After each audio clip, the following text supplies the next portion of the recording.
نحمده و نصلی علی رسولہ الکریم اما بعد فاعوذ باللہ من الشیطان الرجیم بسم اللہ الرحمن الرحیم فإن طلقها فلا تحل له من بعد حتى تنكح زوجا غیرہ۔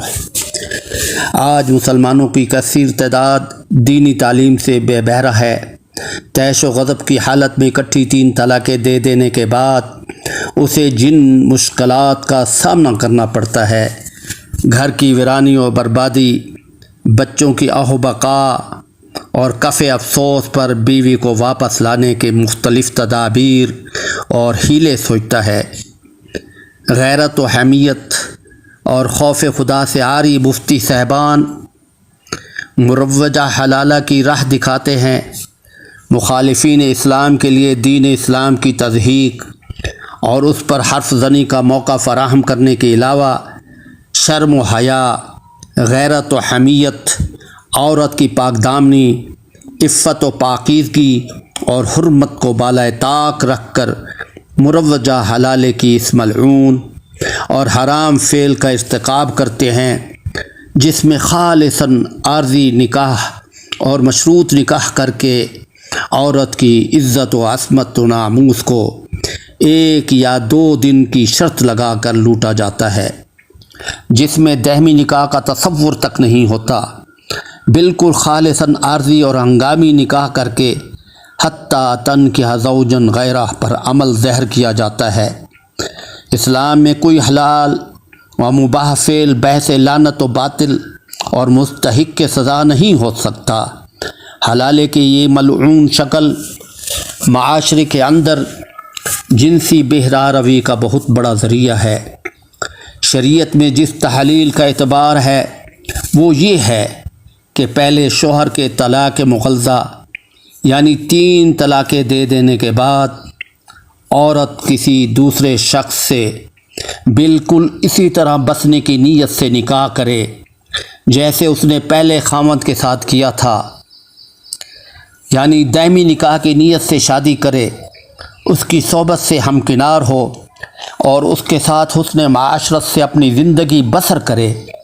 پھر اگر قضائے الہی سے اس کا شوہر فوت ہو جائے یا کسی گھریلو ناچاکی کی وجہ سے علیحدگی ہو جائے یا کسی حادثے سے شوہر فوت ہو جائے تو اس صورت میں اگر عورت چاہے تو پہلے شوہر سے نکاح کر سکتی ہے۔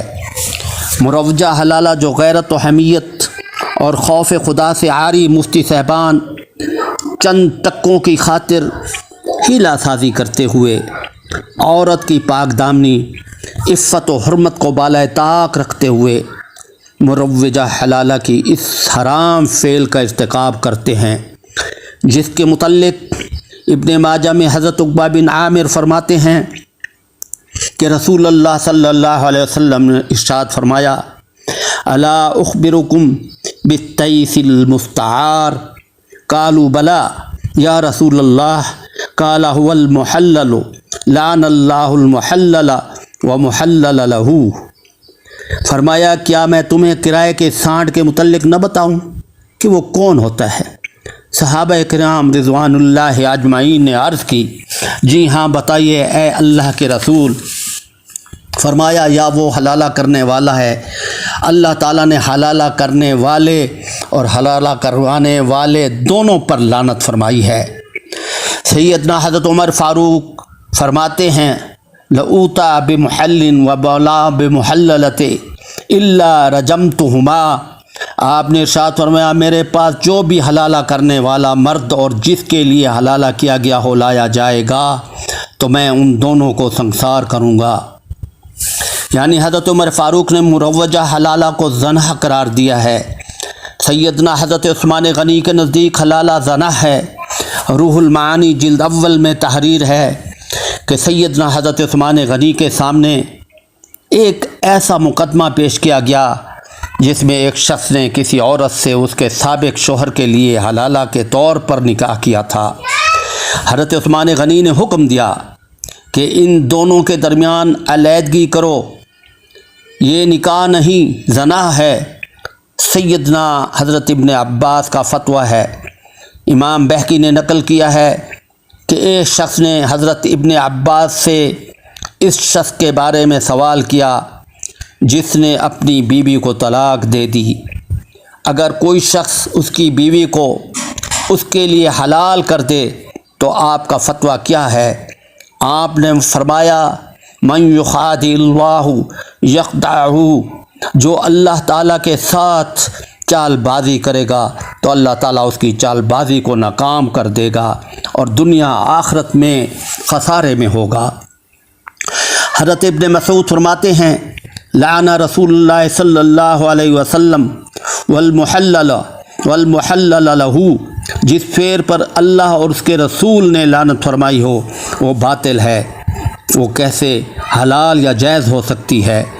حضرت امام مالک موطا امام مالک میں فرماتے ہیں والمحلل یفرق بینہما علی کل حال اذا ارید بالنکاح التعلیل، حلالہ کرنے والے دونوں کے درمیان ہر حال میں تفریق کروا دی جائے گی جب وہ نکاح تحلیل کا ارادہ کرے۔ حضرت امام محمد امام ابو یوسف رحمۃ اللہ علیہ کے نزدیک اور دیگر ائمہ کی طرح علی وجہ تحلیل کیا ہوا نکاح زنا ہے اور اس سے عورت پہلے خاوند کے لیے حلال نہیں ہوتی۔ حضرت امام شافعی حضرت امام ابو یوسف رحمۃ اللہ علیہ فرماتے ہیں کہ اگر اس شرط پر نکاح کیا گیا کہ ہم بستری کے بعد اس عورت کو طلاق دے دی جائے گی تو نکاح باطل اور زنا ہے۔ اللہ اور اس کے ان واضح احکام کے بعد جو مفتی اس فعل ملعون کے لیے راہ ہموار کرتا ہے وہ گمراہ اور فعل زنا میں برابر کا شریک ہے اور اللہ کے غضب اور عذاب کی دعوت دینا ہے۔ اسلام کا ضابطۂ طلاق انتہائی سادہ اور اعتدال پر مبنی ہے، لہذا شرعی احکام کو مشکل بنا کر لوگوں میں دشواریاں پیدا کرنا دین اسلام کی خدمت ہرگز نہیں۔ میری دوسری ویڈیو میں اس کا آسان حل قرآن سنت کی روشنی میں انشاءاللہ جلد بیان کیا جائے گا، آپ اس کا انتظار فرمائیں۔ وما علینا الا البلاغ المبین۔